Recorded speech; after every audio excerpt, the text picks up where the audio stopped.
Welcome to Module 8 of the Simple Understanding CPIM 9.0 full course. The name of this module is Distribution. In the previous modules, we studied strategy, sales and operations planning, demand, internal supply, external supply, inventory, and detailed scheduling. We learned how organizations forecast demand, plan production, purchase materials, manage inventory, calculate capacity, and create detailed operating schedules. However, producing the correct product is not enough. The product must also be positioned in the correct location and delivered to the customer at the required time. A company may have sufficient total inventory across its network. However, customers can still experience shortages when that inventory is located in the wrong warehouse, store, fulfillment center, or country. The company may also have enough production capacity but fail to satisfy customers because of poor distribution planning, long transportation lead times, inaccurate order information, or weak shipment visibility. Distribution connects supply with the final customer. It includes the planning and movement of finished goods through factories, distribution centers, warehouses, fulfillment centers, cross-docking facilities, retail stores, wholesalers, distributors, transportation providers, digital sales channels, and final customer locations. Distribution planning determines how the network should be structured and how inventory should move through it. Replenishment planning determines which locations need inventory, how much they need, and when the inventory should be released. Order management controls the customer order from the time it is received until the product is delivered and the transaction is completed. Tracking and tracing provide visibility into the identity, location, status, and movement of products. Distribution performance measures help management determine whether the network is achieving customer service, inventory, cost, and lead time objectives. A distribution network must balance several competing goals. Customers normally want high product availability, rapid delivery, accurate orders, reliable delivery dates, flexible delivery options, shipment visibility, and easy returns. The organization also wants lower inventory, lower transportation costs, efficient facilities, high vehicle utilization, low damage, low handling cost, strong cash flow. These goals can conflict. Placing inventory close to every customer may improve responsiveness, but it can increase total inventory and facility costs. Centralizing inventory may reduce duplication, but it can increase transportation distance and customer lead time. Frequent replenishment can reduce inventory at receiving locations, but it may increase transportation and order processing costs. Large shipments can reduce transportation costs per unit, but they can create excess inventory. The objective is not to maximize one measure. The objective is to design and operate a distribution system that supports the organization's complete business strategy. A company must answer several important questions. How many distribution locations should we operate? Where should those locations be placed? Which products should be stored at each location? Should inventory be centralized or decentralized? How should demand forecast be performed for each location? Which transportation methods should be used? How should distribution requirements planning be performed? When should replenishment orders be released? How should inventory be allocated when supply is limited? How should customer orders be received, validated, promised, fulfilled, monitored, and completed? How can customers and employees track the movement of an order? Which distribution KPIs should management monitor? Module 8 helps us answer these questions. Don't forget, all videos on the Simple Understanding YouTube channel are translated. You can also listen to dubbed audio in your main language. Before we begin Module 8, remember that the Simple Understanding CPIM 9.0 study materials are available to support your preparation and help you maximize your chance of passing the exam on your first attempt. Bundle 1 is the full learning bundle. It covers all 9 CPIM 9.0 modules and 38 sections. It includes clear explanations, real-world company case studies, and a comprehensive mathematics section with step-by-step formulas and solved examples. Bundle 2 is the MCQs practice bundle. It contains more than 6,200 multiple-choice questions, including conceptual, theoretical, scenario-based, and quantitative questions. Every question includes a detailed answer explanation to help you understand the concept and learn from your mistakes. Bundle 3 is the flashcards bundle. It contains 1,800 flashcards covering important terms, definitions, formulas, and key CPIM concepts. The flashcards are ideal for quick daily revision and final exam preparation. The download link for all 3 CPIM 9.0 bundles is available in the video description. Use the Learning Bundle to understand the concepts, the MCQs bundle to test your knowledge, and the Flashcards bundle to strengthen your memory. Now, let us explore the 3 sections included in Module 8. Module 8 consists of 3 sections. Section A, Planning Distribution. This section explains how organizations design and plan distribution networks. We will examine network configuration, centralized and decentralized inventory, facility roles, distribution channels, location-specific forecasting, inventory positioning, transportation decisions, distribution plans, and distribution network KPIs. Section B is Replenishment. This section explains how organizations determine the quantity and timing of inventory movement between distribution locations. We will examine distribution requirements planning, DRP records, replenishment parameters, time-phased order points, push and pull systems, inventory allocation, exception messages, and distribution replanning. And Section C is Order Management, Trace/Trake, and KPIs. This section explains how customer orders are received, validated, promised, fulfilled, monitored, and completed. We will examine inventory availability, order promising, backlog, back orders, omni-channel fulfillment, buy online and pick up in store, tracking technologies, shipment visibility, order status, and distribution performance measures. Let us begin with Section A. Section A, Planning Distribution. Section A Overview. Distribution planning determines how products will move from production or supply locations to customers. It includes decisions about facilities, inventory locations, transportation, information, service levels, and distribution channels. Distribution network decisions can have long-term consequences. Opening a new distribution center requires investments, employees, systems, inventory, transportation connections, and operating costs. Closing a facility may reduce cost but increase customer lead time and transportation distance. The network should therefore be designed according to customer needs, product characteristics, market locations, demand patterns, cost, and risk. In this section, we will study 5 key topics. Topic 1. Distribution network configuration and trade-offs. Distribution network configuration determines the number, location, purpose, and relationships of distribution facilities. Possible facilities include plant warehouses, central distribution centers, regional distribution centers, local warehouses, fulfillment centers, cross-docking facilities, retail stores, sortation centers, delivery stations. The company must decide whether inventory should be centralized or decentralized. Centralized network. A centralized network holds inventory in one location or a small number of major facilities. Possible advantages include lower total safety stock, reduced inventory duplication, better inventory visibility, fewer facilities, simpler management. Possible disadvantages include longer distance to customers, longer delivery lead time, higher outbound transportation cost, greater dependence on a small number of facilities.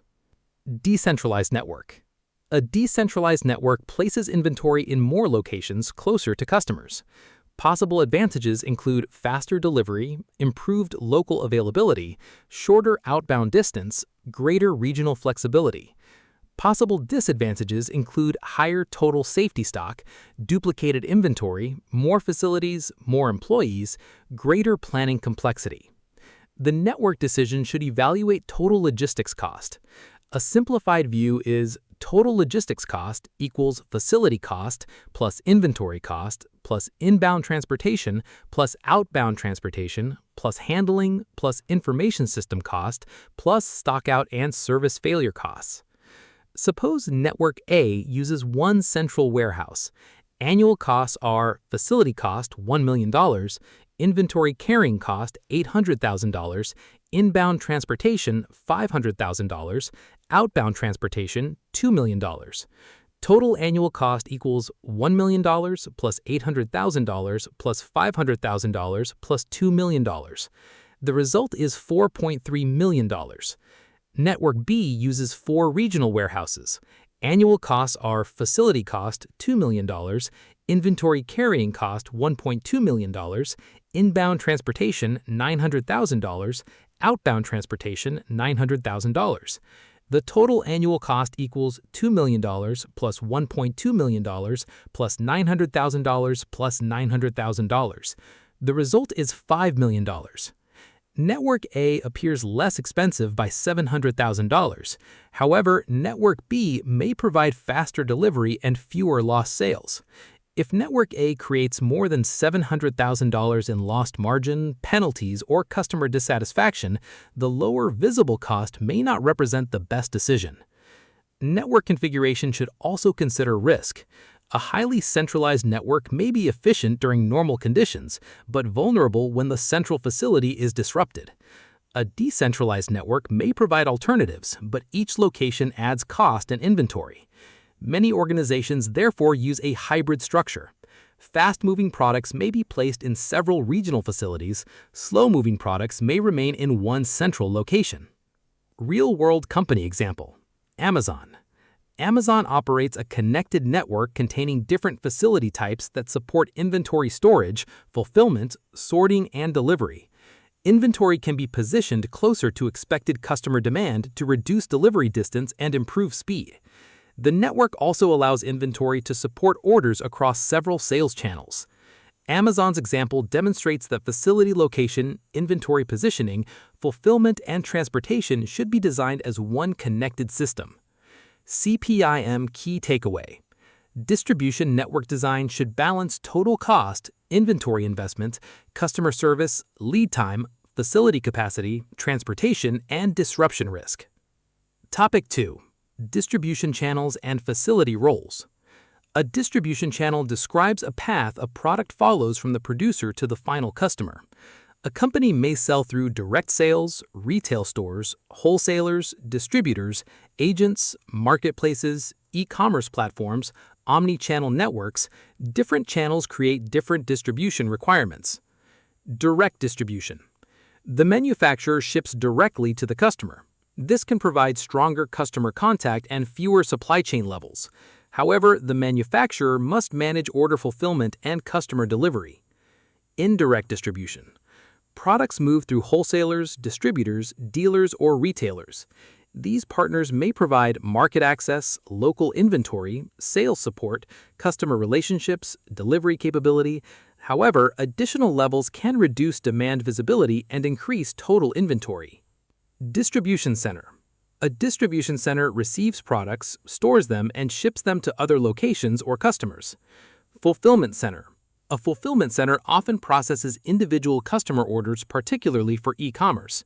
Activities may include picking, packing, labeling, shipping, and returns. Cross-docking facility. A cross-docking facility transfers products from inbound transportation to outbound transportation with little or no storage. Cross-docking can reduce inventory and handling time. However, it requires accurate scheduling, reliable transportation, and synchronized information. Sortation center. A sortation center separates packages according to destination, route, or delivery method. Retail store as a distribution location. In an omni-channel network, a store may perform several roles. It may support customer shopping, online order pickup, ship from store, local delivery, and product returns. Using stores as fulfillment locations can place inventory closer to customers. However, store inventory accuracy must be high. An online system should not promise a product that cannot be found physically in the store. The selected channel and facility roles should match customer expectations, order size, product type, market geography, delivery speed, inventory requirements, transportation, and cost. Real-world company example: the Coca-Cola system. The Coca-Cola Company works with bottling partners that manufacture, package, distribute, and sell finished beverages in local markets. The system combines global brand and product direction with local production and distribution capabilities. Local bottlers understand customer locations, retail channels, delivery routes, package requirements, and market conditions. This demonstrates how distribution channels can combine global scale with local execution. CPIM key takeaway. Distribution channels and facilities should have clearly defined roles. Every additional stage should create value through availability, service, market access, consolidation, or specialization. Topic 3. Location-specific forecasting and inventory positioning. An organization may have one overall product forecast. However, distribution planning also requires forecasts for individual locations. A location-specific forecast estimates demand for a particular warehouse, distribution center, store, region, country, customer group, sales channel. Total network demand may be stable while demand by location changes significantly. For example, total demand might equal 10,000 units. However, one region may require 6,000 units while another requires only 4,000 units.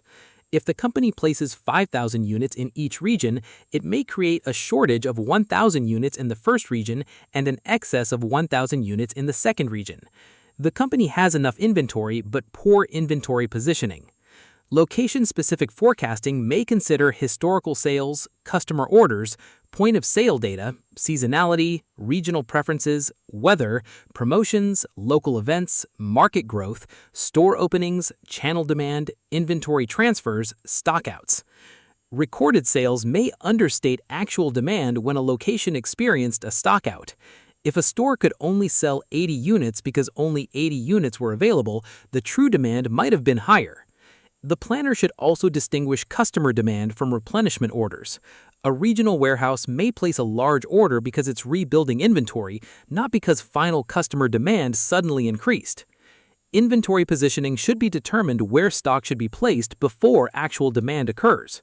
The organization should consider forecasted demand, demand variability, customer lead time requirements, product value, transportation time, shelf life, facility space, and risk. Fast-moving products may be stored closer to customers. Slow-moving products may be pooled centrally. Inventory positioning should be reviewed when demand patterns change. Real-world company example: Inditex and Zara. Inditex integrates physical stores and online operations. Its inventory network must respond to demand by product, store, region, channel, and season. A fashion product can become popular in one market while demand remains lower in another. Integrated inventory visibility allows stock to support stores and online orders more effectively. The organization can use current sales information and market feedback to adjust product positioning rather than relying only on an original seasonal plan. CPIM key takeaway: total inventory availability does not guarantee customer availability. Inventory must be positioned according to demand by location, product, channel, and time. Topic 4. Transportation and product flow decisions. Transportation connects facilities and customers within the distribution network. Common transportation modes include truck, rail, air, ocean, pipeline, intermodal transportation. The appropriate method depends on product value, product weight, product size, required speed, distance, reliability, damage risk, shelf life, temperature requirements, shipment quantity, infrastructure, transportation cost.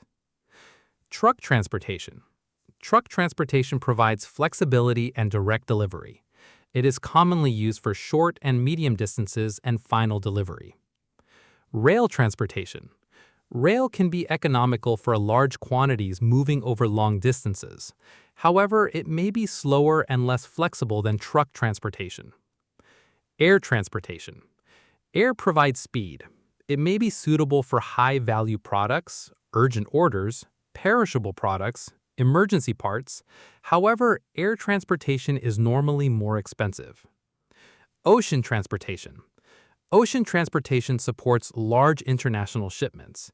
It may provide low cost per unit but long transit times and greater exposure to port and customs delays. Intermodal transportation. Intermodal transportation uses more than one mode, such as rail and truck. It can combine the cost benefits of one mode with the flexibility of another. Transportation decisions also affect pipeline inventory. A simplified pipeline inventory formula is pipeline inventory equals average demand per period multiplied by transit time. Suppose average demand is 200 units per day. Option A requires 5 days of transportation. Pipeline inventory equals 200 multiplied by 5. The result is 1,000. Option B uses a faster method requiring 2 days. Pipeline inventory equals 200 multiplied by 2. The result is 400. The faster method reduces pipeline inventory by 600 units. However, its transportation costs may be higher. The company should compare transportation savings, inventory savings, customer service effects, and risk. Shipment consolidation can reduce transportation cost. However, waiting to build a larger shipment can increase lead time. The organization should also evaluate transportation reliability. An inexpensive mode with frequent delays may create more safety stock and customer service failures. Real-world company example: Walmart. Walmart has described the supply chain as an increasingly connected omni-channel network, supported by data, automation, and inventory visibility. The objective is to improve in-stock availability, inventory accuracy, and flow across stores, pickup, and delivery. This illustrates why distribution planning should connect inventory, facilities, transportation, channels, technology, and customer service. CPIM key takeaway: transportation should be evaluated through total cost, lead time, reliability, inventory, service, product protection, and network efficiency. Topic 5. Distribution planning, SAOP alignment, and network KPIs. The distribution plan should support the approved sales and operations plan. SAOP may establish product family demand, supply quantities, inventory objectives, capacity actions, and financial targets. The distribution plan translates these decisions into location-specific requirements. The plan should determine which locations require inventory, which products they require, how much they require, when they require it, which source will supply them, and which transportation method will be used. The distribution plan should also provide feedback to SAOP. For example, the total supply plan may appear feasible. However, one regional warehouse may lack space. Transportation capacity may be unavailable. A customer service target may require more decentralized inventory. A new market may require another distribution location. Distribution planning should therefore be a two-way process. The organization should monitor network performance using KPIs. Possible distribution KPIs include customer service level, on-time delivery, on-time schedule performance, order fill rate, order cycle time, inventory turnover, days of supply, safety stock level, stockout rate, transportation cost, warehouse cost, damage rate, capacity utilization, customer satisfaction. A KPI should support decisions. For example, reducing transportation costs may appear positive. However, it may not be beneficial when delivery lead time and customer complaints increase. Network KPIs should be balanced. Financial, service, inventory, quality, and time measures should be reviewed together. Real-world company example: Walmart. Walmart has described its supply chain as an increasingly connected omni-channel network, supported by data, automation, and inventory visibility. The objective is to improve in-stock availability, inventory accuracy, and flow across stores, pickup, and delivery.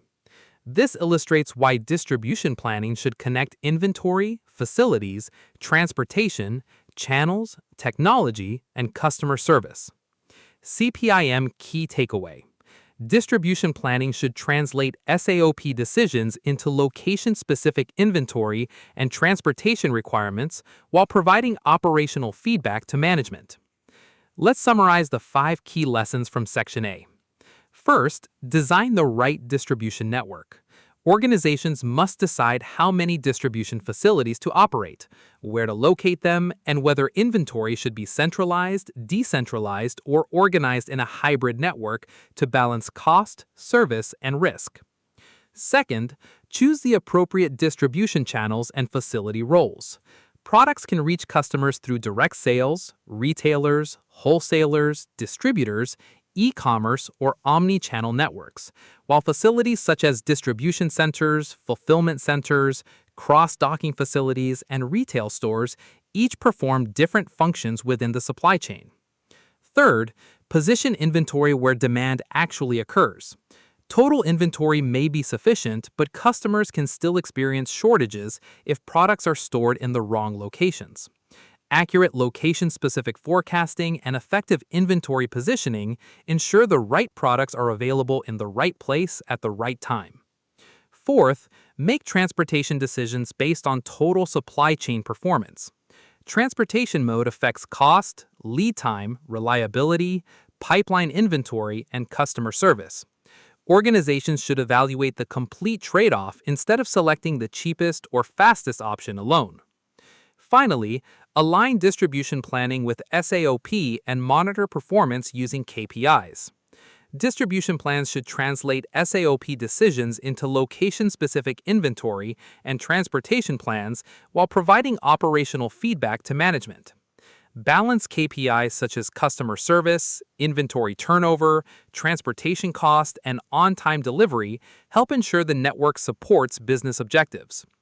With the distribution network established, we can now move to Section B and determine how inventory is replenished across the distribution network. Quick reminder, if you're finding this helpful, don't forget to like, subscribe, and share with anyone who may benefit. Your support really makes a difference. Let's get back to it. Section B. Replenishment. Section B Overview. Replenishment moves inventory into a location to replace what has been sold, consumed, transferred, or reserved. The objective is to provide enough inventory to support expected demand without creating unnecessary stock. Replenishment decisions include which location should receive inventory, which source should provide it, how much should be sent, when should it be released, when should it arrive. Distribution requirements planning provides a time-phased method for coordinating these decisions across a distribution network. In this section, we will study 5 key topics. Topic 1. Distribution requirements planning purpose and inputs. Distribution requirements planning is commonly known as DRP. DRP calculates the time-phased replenishment requirements of distribution locations. It applies planning logic similar to material requirements planning.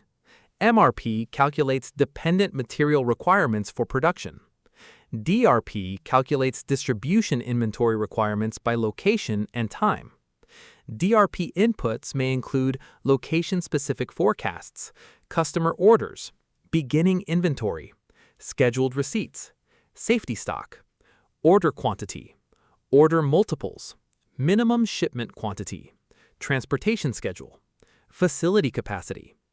The DRP process may produce gross requirements, scheduled receipts, projected available balance, net requirements, planned order receipts, planned order releases, exception messages. The distribution location receiving inventory is the destination. The location supplying inventory is the source. A planned order receipt at the destination creates a planned order release from the source according to the replenishment lead time. These releases can become demand on the supplying factory or warehouse. For example, 3 regional warehouses may each create a replenishment requirement. The central distribution center must combine these requirements. The factory may then receive the combined requirements from the central distribution center. DRP therefore connects demand across several levels of the distribution network. The planning horizon should extend far enough to cover cumulative replenishment lead times. If the planning horizon is shorter than the time required to manufacture and transport the product, the organization may discover requirements too late. Real-world company example: the Coca-Cola system. Coca-Cola bottling partners supply beverages to large numbers of retail, food service, and other customer locations. Demand varies by package, channel, region, weather, and promotion. A time-phased distribution plan can translate expected local demand into replenishment requirements for warehouses, production facilities, and delivery operations. CPIM key takeaway: DRP calculates which distribution locations need inventory, how much they need, and when replenishment should be released and received. Topic 2. Creating a time-phased DRP record. A DRP record commonly contains growth requirements, scheduled receipts, projected available balance, net requirements, planned order receipts, planned order releases. Consider this example. A regional distribution center has beginning inventory of 120 units, safety stock of 20 units, a fixed replenishment quantity of 100 units, a replenishment lead time of 1 week. Forecasted gross requirements are Week 1, 50 units, Week 2, 70 units, Week 3, 80 units, Week 4, 60 units. There are no scheduled receipts. Week 1, beginning inventory equals 120, gross requirements equal 50, projected available balance equals 120 minus 50. The result is 70 units. No replenishment is required because 70 remains above the safety stock target of 20. Week 2, previous projected available balance equals 70. Gross requirements equal 70. Without replenishment, 70 minus 70 equals 0. 0 is below the safety stock target. The net requirement is the quantity required to satisfy demand and maintain safety stock. Net requirement equals gross requirements plus safety stock minus available inventory. Net requirement equals 70 plus 20 minus 70. The result is 20 units. However, the fixed replenishment quantity is 100 units. Therefore, the planned order receipt is 100 units in Week 2. Projected available balance becomes 70 plus 100 minus 70. The result is 100. Because lead time is 1 week, the 100-unit planned order must be released in Week 1. Week 3. Previous projected available balance equals 100. Gross requirements equal 80. Projected available balance becomes 100 minus 80. The result is 20. The balance equals the safety stock target. No new receipt is required. Week 4. Previous projected available balance equals 20. Gross requirements equal 60. Without replenishment, 20 minus 60 equals negative 40. Net requirement equals 60 plus 20 minus 20. The result is 60 units. Because the fixed replenishment quantity is 100 units, the planned order receipt becomes 100 units in Week 4. Projected available balance becomes 20 plus 100 minus 60. The result is 60. With a 1-week lead time, the planned order release occurs in Week 3. The final record includes a planned order release of 100 units in Week 1, a planned order receipt of 100 units in Week 2, a planned order release of 100 units in Week 3, and the planned order receipt of 100 units in Week 4. The planner should remember that the release date represents when the supplying location should ship or authorize the order. The receipt date represents when the destination expects the inventory to become available. Real-world company example: Procter & Gamble. P&G distributes many consumer products through regional markets, retailers, and distribution locations. Demand by location can be converted into time-phased replenishment requirements. These requirements can then be combined with production, transportation, and inventory plans. DRP helps prevent a distribution location from waiting until it is already out of stock before requesting supply. CPIM key takeaway: DRP uses demand, inventory, safety stock, lot size, and lead time to calculate planned receipts and planned releases by period. Topic 3. Replenishment parameters and time-phased order points. DRP results depend on the planning parameters used for each stock-keeping unit and location.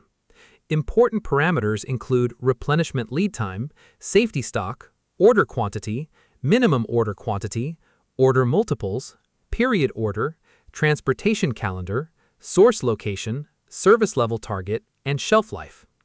Lead time should include the complete time required to make inventory available. It may include order processing, picking, packing, staging, transportation, receiving, inspection, put away. If the system uses only transportation time, replenishment may arrive later than expected. Lot sizing rules may include lot for lot, fixed order quantity, order multiple, minimum order quantity, period order, full pallet quantity, full truckload quantity. A large replenishment quantity may reduce order and transportation frequency. However, it may increase inventory and space requirements. A time-phased order point, commonly known as TPOP, considers expected future requirements by period. A traditional order point may use average demand during lead time. TPOP can recognize known future demand changes. For example, current inventory may appear sufficient based on average demand. However, a major promotion is planned 3 weeks from now. A time-phased method can release replenishment early enough to support that promotion. Parameters should be reviewed regularly. A lead time entered 5 years ago may no longer reflect current transportation and receiving performance. A safety stock value may no longer be appropriate after demand variability changes. A minimum shipment quantity may change when packaging or transportation changes. Incorrect parameters create incorrect orders even when the DRP calculation itself is mathematically correct. Real-world company example: Walmart. Walmart uses demand, inventory, transportation, and facility information to improve replenishment precision across its distribution network. Inventory can be allocated across regional distribution facilities to improve flow and in-stock performance.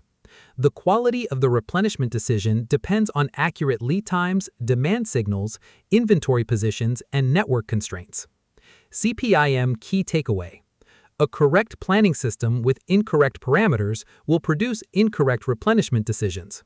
Lead time, lot size, safety stock, source, and transportation rules should reflect current conditions. Topic 4. Push, pull, fair share allocation, and limited supply. Distribution inventory can be replenished through push, pull, or combined methods. Pull replenishment. In a pull system, the receiving location requests inventory according to actual or expected needs.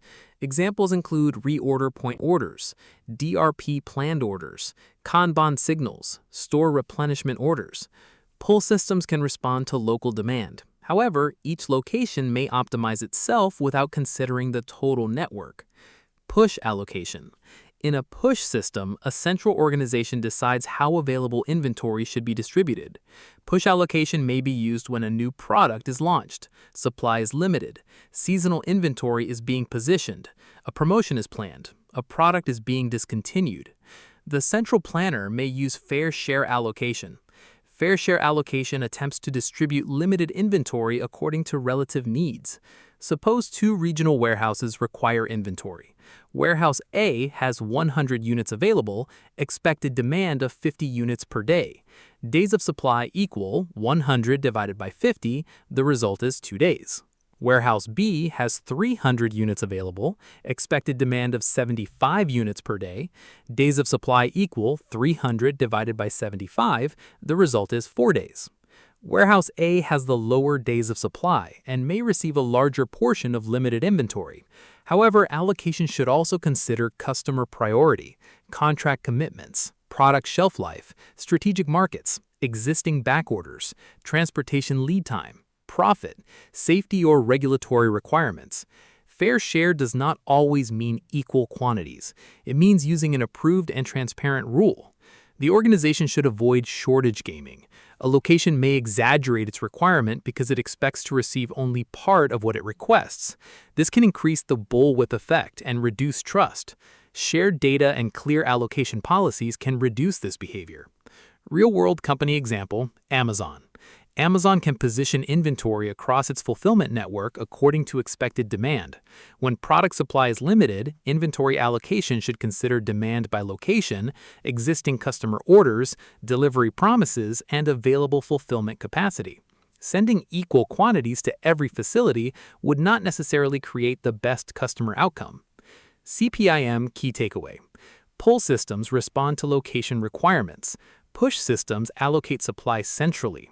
During shortages, inventory should be allocated using clear rules based on demand, service, priority, and total network performance. Topic 5. Exception messages, replanning, and distribution stability. DRP systems generate exception messages when the current plan requires attention.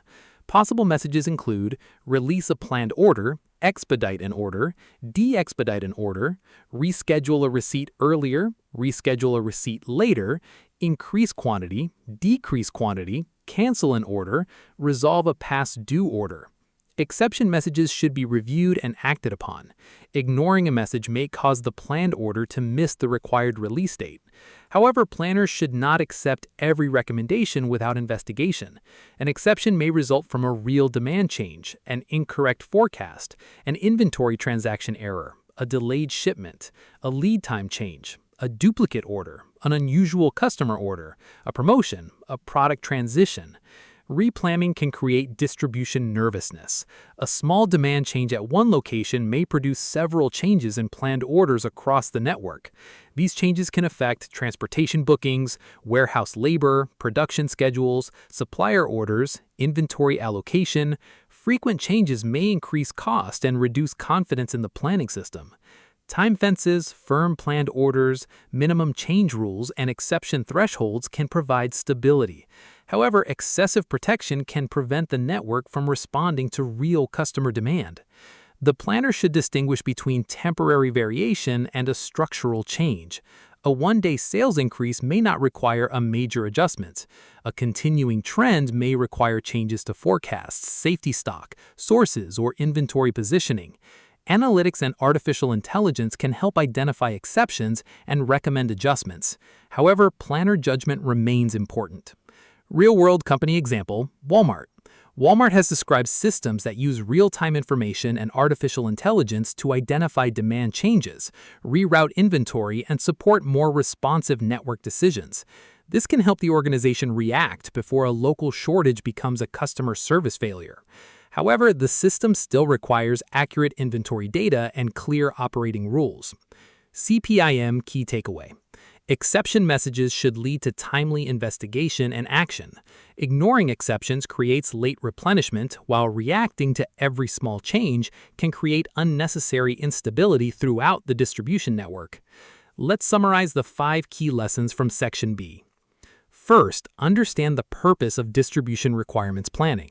DRP determines which distribution locations need inventory, how much they require, and when replenishment orders should be released and received, ensuring inventory flows efficiently throughout the network. Second, learn how a time-phased DRP record works. DRP combines forecasts, beginning inventory, scheduled receipts, safety stock, lead times, and lot sizing rules to calculate projected balances, net requirements, planned order receipts, and planned order releases over time. Third, maintain accurate replenishment parameters. Lead times, safety stock, order quantities, transportation calendars, and source locations must reflect current operating conditions because inaccurate planning parameters lead to poor replenishment decisions even when the DRP calculations are correct. Fourth, select the appropriate replenishment strategy. Organizations may use pull systems that respond to actual demand, push systems that centrally allocate inventory, or a combination of both. During shortages, fair share allocation helps distribute limited inventory based on demand, priorities, and overall network performance. Finally, manage exception messages carefully while maintaining planning stability. Planners should investigate significant DRP exceptions, such as rescheduling or expediting orders, but avoid reacting to every small demand change. A balance between responsiveness and stability prevents unnecessary disruption throughout the distribution network. With replenishment planning complete, we can now move on to Section C and examine how customer orders are managed, tracked, and measured. Remember that watching videos is helpful, but passing the CPIM exam requires more than watching. You must study the concepts, revise the terminology, solve calculations, and practice different types of exam questions. To support your preparation, the Simple Understanding channel offers 3 complete CPIM 9.0 study bundles. The download link for all bundles is available in the video description. These bundles are designed to give you a complete preparation system and help you maximize your chance of passing the CPIM 9.0 exam on your first attempt. Section C. Order Management, Trace Track, and KPIs. Section C Overview. Order management controls the customer order from the initial request through delivery and completion. A customer order may appear simple. However, many activities may be required.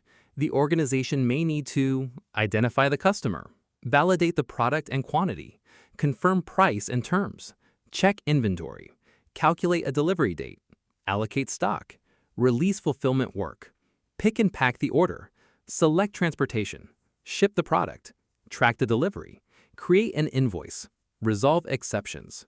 An error at any stage can affect the customer. Tracking and tracing provide visibility into the order and product as they move through the supply chain. Performance measures show whether the order management and distribution processes are meeting expectations. In this section, we will study 5 key topics. Topic 1. The customer order management cycle. The order management cycle begins when the customer communicates a requirement. The order may arrive through a salesperson, a website, a mobile application, electronic data interchange, a retailer, a distributor, a call center, a marketplace. The organization should validate customer identity, product, configuration, quantity, price, payment terms, delivery location, requested date, transportation terms, regulatory requirements. The system should also check whether the order is technically valid. For example, does the selected product configuration exist? Can the product be shipped to the requested country? Does the customer have the required credit approval? Is special handling required? After validation, the organization evaluates inventory and lead time. The order may be accepted for immediate shipment, promised for a future date, partially accepted, back-ordered, substituted, rejected. Once the order is accepted, the organization may allocate inventory. Fulfillment activities can then include picking, packing, labeling, documentation, staging, loading, shipping. The order should remain visible until delivery is confirmed and exceptions are resolved. Order management information should be shared with sales, customer service, warehouses, transportation providers, finance, production, customers. Poor information handoffs can create errors even when physical inventory is available. For example, a customer may enter a correct order, however, an incorrect address, missing export document, or payment problem can prevent delivery. Real-world company example: Amazon. Amazon connects digital order capture with inventory allocation, fulfillment, shipping, customer communication, delivery tracking, and returns. The customer can see product availability, expected delivery information, order status, and shipment progress. The order is supported by a connected physical and information network rather than one isolated warehouse activity. CPIM key takeaway: order management coordinates customer, commercial, inventory, fulfillment, transportation, and financial information from order entry through delivery. Topic 2. Inventory availability, order promising, backlog, and back orders. Before accepting an order, the organization should evaluate whether the required product can be delivered by the requested date. The evaluation may include on-hand inventory, allocated inventory, open customer orders, scheduled receipts, transportation lead time, warehouse capacity, product configuration, available to promise, capable to promise. Inventory shown in the system may not be available for a new customer. Some inventory may be allocated to another order, in quality inspection, damaged, expired, located in another region, reserved for a strategic customer. Backlog. Backlog includes accepted customer orders that have not yet been completed. Not every backlog order is late. An order due next month can be part of the backlog while still being on schedule. Back order. A back order normally represents demand that cannot be fulfilled at the requested or promised time because supply is unavailable. A back order requires attention because it may affect customer service. Management should evaluate open orders according to promise date, current expected date, customer priority, margin, contract requirements, material availability, inventory location, transportation. The organization should communicate changes honestly. Giving a customer an unrealistic date may temporarily avoid a difficult discussion but create greater dissatisfaction later.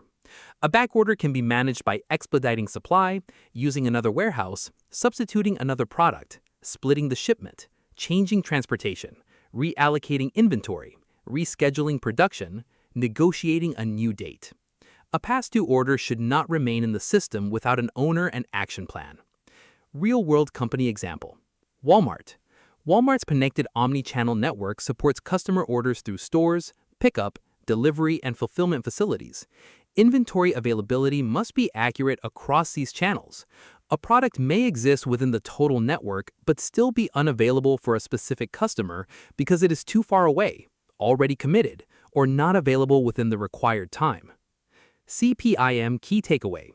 Backlog includes accepted but incomplete orders. Back orders are orders that cannot be fulfilled as promised. Both require accurate inventory visibility, realistic dates, priorities, and customer communication. Topic 3. Omni-channel fulfillment and buy online, pick up in store. Omni-channel distribution connects several customer channels into one coordinated experience. Customers may research online, purchase in a store, order through an application, request home delivery, collect from a store, return to another location. Buy online and pick up in store is commonly known as BOPIS.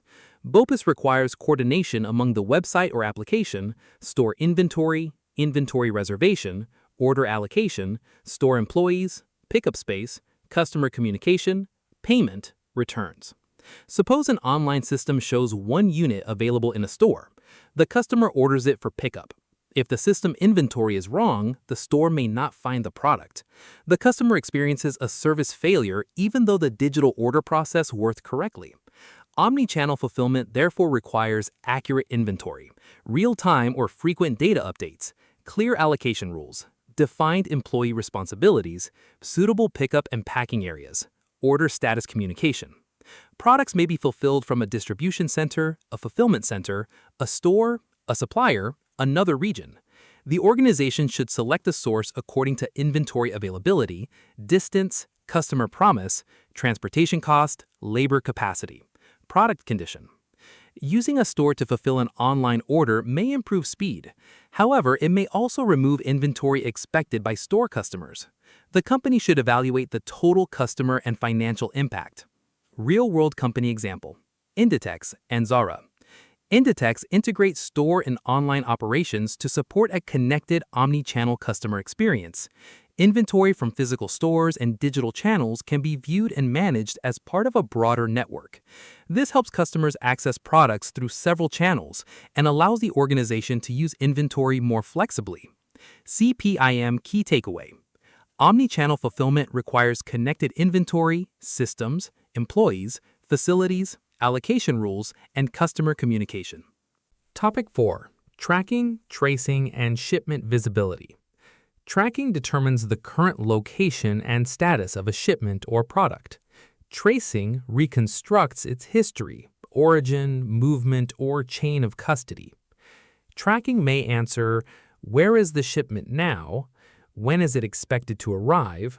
Has it left the warehouse? Tracing may answer, which supplier provided the material, which production lot was used, which locations handled the product, which customers received the affected lot. Tracking and tracing technologies may include barcodes, radio frequency identification, global positioning systems, Internet of Things sensors, electronic data interchange, application programming interfaces, webhooks, blockchain, advanced shipping notices. Barcode. A barcode identifies a product, package, location, or shipment. It normally requires scanning and line of sight. RFID. RFID can identify tagged products or containers through radio signals. Several tags may be read without scanning each one individually. GPS. GPS can support vehicle and shipment location visibility. IoT sensors. Sensors may monitor temperature, humidity, shock, light exposure, location, movement. This is important for products such as medicine, food, electronics, or high-value components. Advanced shipping notice. An advanced shipping notice communicates shipment information before arrival. It may include products, quantities, packaging, carrier, expected arrival, lot numbers, purchase order information. Visibility supports proactive decisions. If a shipment is delayed, the organization may notify the customer, change transportation, use alternate inventory, reschedule labor, adjust production. However, visibility has little value when nobody is responsible for acting on the information. Data should also be accurate, timely, integrated, and secure. A tracking system may show a shipment moving normally while a temperature sensor shows that the product is at risk. The organization should therefore monitor the information relevant to the product and customer. Real-world company example: FedEx. FedEx provides shipment tracking and visibility services that can combine physical network information with digital data. Its monitoring tools can provide near real-time visibility, predictive information, and intervention support for sensitive shipments. This helps organizations identify delays or handling risks and respond before the customer is affected. CPIM key takeaway. Tracking shows current shipment status. Tracing provides historical and origin information. Visibility creates value only when accurate information leads to timely decisions and action. Topic 5. Distribution and Order Management KPIs. Distribution KPIs should measure whether customer orders are being fulfilled accurately, completely, and on time.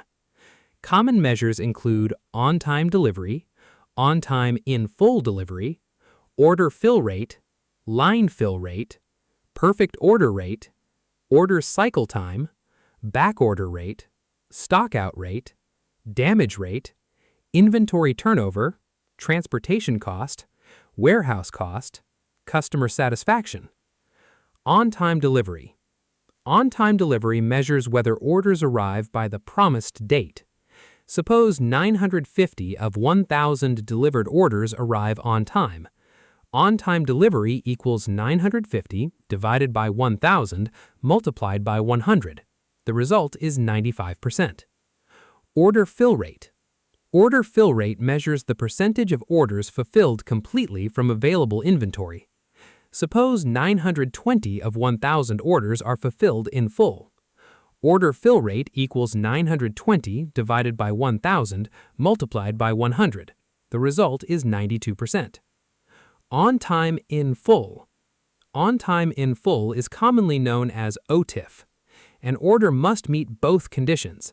It must arrive on time. It also must contain the correct complete quantity. Suppose 900 of 1,000 orders are both on time and in full. OTIF equals 900 divided by 1,000 multiplied by 100. The result is 90%. The organization should not calculate OTIF by simply averaging the on-time and in-full percentages. The same order must satisfy both requirements. Perfect order. A perfect order may require correct product, correct quantity, correct location, correct documentation, damage-free delivery, on-time delivery. Suppose 850 of 1,000 orders meet every requirement. Perfect order rate equals 850 divided by 1,000 multiplied by 100. The result is 85%. A company can have high on-time delivery but a lower perfect order rate because some orders contain damage, documentation errors, or incorrect quantities. Order cycle time. Order cycle time is the time from order receipt to customer delivery or completion. It may contain order entry time, validation time, allocation time, picking time, packing time, waiting time, transportation time. Reducing one element may not significantly improve the total cycle when another stage remains slow. Backorder rate. A simplified backorder rate formula is backordered orders divided by total orders multiplied by 100. Balanced measures. Distribution KPIs should be evaluated together.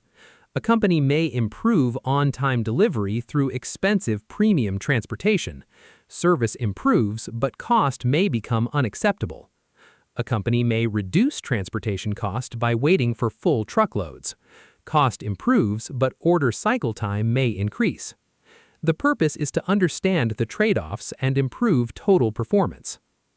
Real-world company example: the Coca-Cola system. Coca-Cola and its bottling partners distribute beverages across many local markets and customer types. Performance depends on products being available, delivered on time, in the correct quantity, in acceptable condition, and through the correct channel. Monitoring service, inventory, transportation, and customer satisfaction measures helps the system identify where distribution performance requires improvement. CPIM key takeaway. No single distribution KPI provides a complete performance picture. Organizations should balance service, accuracy, inventory, time, quality, speed, and cost. Let's summarize the 5 key lessons from Section C. First, manage the complete customer order cycle. Order management begins when a customer places an order and continues through validation, inventory allocation, fulfillment, shipping, delivery, invoicing, and order completion, ensuring every department works from the same information. Second, promise customer orders accurately. Before accepting an order, organizations must verify inventory availability, lead times, and capacity. Understanding the difference between backlog and back orders helps prioritize customer commitments and maintain realistic delivery promises. Third, support omni-channel fulfillment. Modern distribution networks integrate stores, warehouses, websites, mobile applications, and fulfillment centers, so customers can purchase, receive, return, or pick up products through multiple channels while maintaining accurate inventory visibility. Fourth, improve visibility through tracking and tracing. Technologies such as barcodes, RFID, GPS, IoT sensors, and advanced shipping notices provide real-time shipment status and product history, enabling organizations to respond quickly to delays, quality issues, and customer inquiries. Finally, measure performance using balanced distribution KPIs. Metrics such as on-time delivery, order fill rate, OTIF, perfect order rate, order cycle time, backorder rate, transportation cost, and customer satisfaction should be monitored together to balance customer service, inventory, quality, speed, and cost. With customer orders effectively managed, products accurately tracked, and performance continuously measured, the organization can deliver reliable distribution services while supporting both customer satisfaction and overall business performance. Overall Module 8 Summary. Module 8 introduced distribution planning, replenishment, order management, product visibility, and distribution performance measurement. Distribution connects finished supply with customers. A company may produce the correct product and hold enough total inventory, but still fail to satisfy customers when products are positioned in the wrong locations, replenishment is late, order information is inaccurate, or transportation cannot support the customer promise. In Section A, we studied planning distribution. We learned that distribution network configuration determines the number, location, and role of facilities. A centralized network may reduce total safety stock, inventory duplication, and facility cost. However, it may increase transportation distance, customer lead time, and dependency on a small number of facilities. A decentralized network may improve local responsiveness and delivery speed. However, it can increase inventory, facilities, employees, and planning complexity. Many organizations use hybrid networks. Fast-moving products may be positioned close to customers. Slow-moving products may be pooled centrally. Distribution channels may include direct sales, retailers, wholesalers, distributors, agents, marketplaces, e-commerce, omni-channel networks. Distribution facilities may include plant warehouses, central distribution centers, regional distribution centers, fulfillment centers, cross-docking facilities, sortation centers, retail stores, delivery stations. Every facility and channel should have a clear role. Location-specific forecasting helps the organization estimate demand by warehouse, store, region, country, and channel. Total inventory may be sufficient while local customers experience shortages because inventory is positioned incorrectly. Distribution planners should therefore consider regional demand, seasonality, promotions, point-of-sale information, stockouts, customer orders, local events, and inventory positioning. Transportation decisions should evaluate cost, speed, reliability, product protection, shipment quantity, transit time, inventory, customer service, and transportation lead time. Transportation lead time creates pipeline inventory. Faster transportation can reduce pipeline stock but may increase transportation cost. The distribution plan should support S&OP while also providing operational feedback. Distribution network KPIs may include customer service level, on-time performance, lead time, inventory turns, safety stock, stockouts, transportation cost, customer satisfaction. In Section B, we studied replenishment. Distribution requirements planning calculates time-phased inventory requirements for distribution locations. DRP uses forecasts, customer orders, beginning inventory, scheduled receipts, safety stock, lead time, order quantities, and transportation information. The DRP record may contain gross requirements, scheduled receipts, projected available balance, net requirements, planned order releases, planned order releases. A planned receipt at the destination creates a planned release from the supplying location after lead time offsetting. These requirements can move upstream from stores to regional warehouses, central distribution centers, and factories. Replenishment parameters include lead time, safety stock, lot size, order multiples, minimum quantities, review periods, sources, and transportation calendars.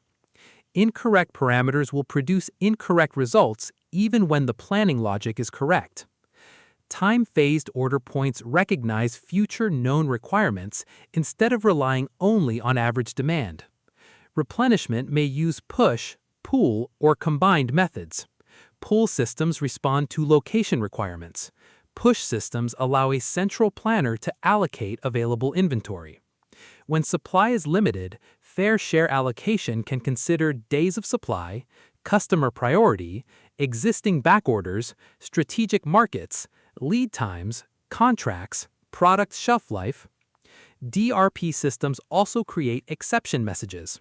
These may recommend releasing orders, expediting, de-expediting, rescheduling, increasing quantities, decreasing quantities, canceling orders.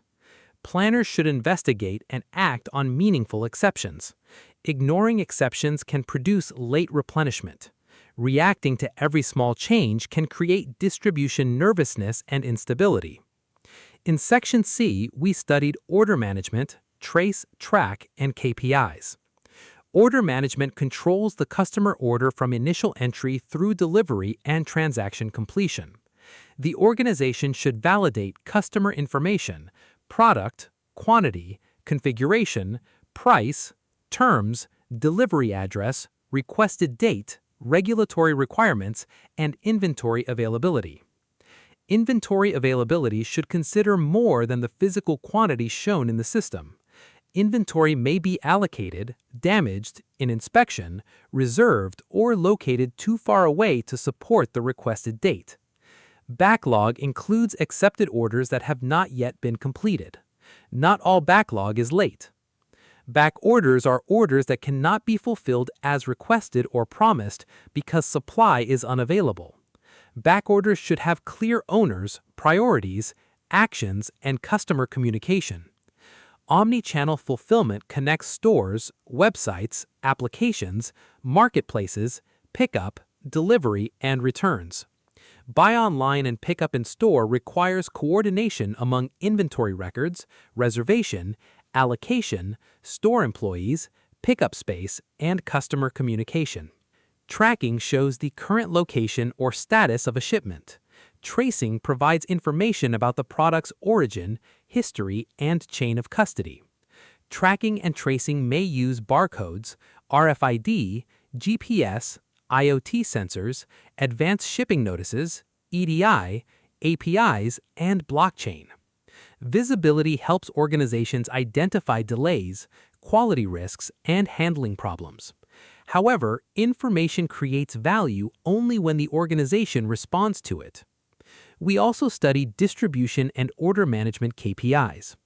On-time delivery measures whether orders arrive by the promised date. Fill rate measures whether demand is supplied completely from available inventory. OTIF requires an order to be both on time and in full. Perfect order performance may also require correct product, correct quantity, correct documentation, correct location, damage-free delivery. Order cycle time measures the total time from receiving the order to completing delivery. Other measures include backorder rate, stockout rate, damage rate, inventory turnover, transportation cost, warehouse cost, customer satisfaction. These measures should be evaluated together. Improving service through excessive cost is not a sustainable result. Reducing cost while damaging customer reliability is also not a successful result. The complete logic of Module 8 can be remembered through 5 questions.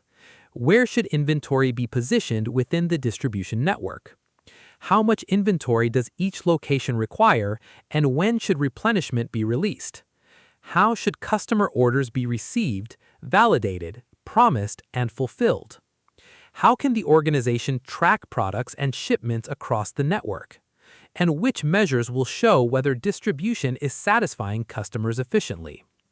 These questions connect facilities, inventory, transportation, replenishment, customer orders, information, visibility, and performance.